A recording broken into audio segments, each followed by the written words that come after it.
नाज़रीन, मीरपुर खास में डॉक्टर शाहनवाज कुंबर कत्ल केस जी फरियादी ऐं वकील मथां हथियारबंदनि जो हमलो करे फायरिंग कई है, जंहिंमें ॿई मुहज़ाने तौर महफ़ूज़ रहिया आहिनि। इन हवाले सां असां टेलीफोन लाइन ते मौजूद आहिनि तालिब शेर जी। तालिब, कहिड़ा तफ़सील आहिनि?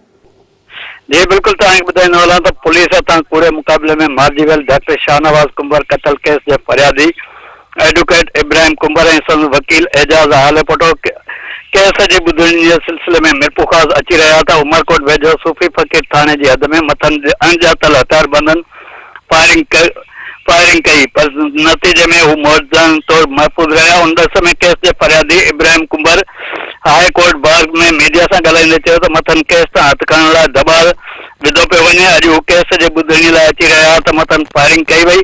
उन्हनि चयो त फायरिंग कंदड़ 3 हथियारबंद मोटरसाइकिल ते सुवार। इब्राहिम कुंबर वधीक चयो त मथनि हमलो करण में हिन केस में मुलविस समूरा जवाबदार आहिनि, जेके पैसनि जूं लालचूं ॾेई रहिया आहिनि ऐं केस तां हथ करण लाइ दबाव विझी रहिया आहिनि।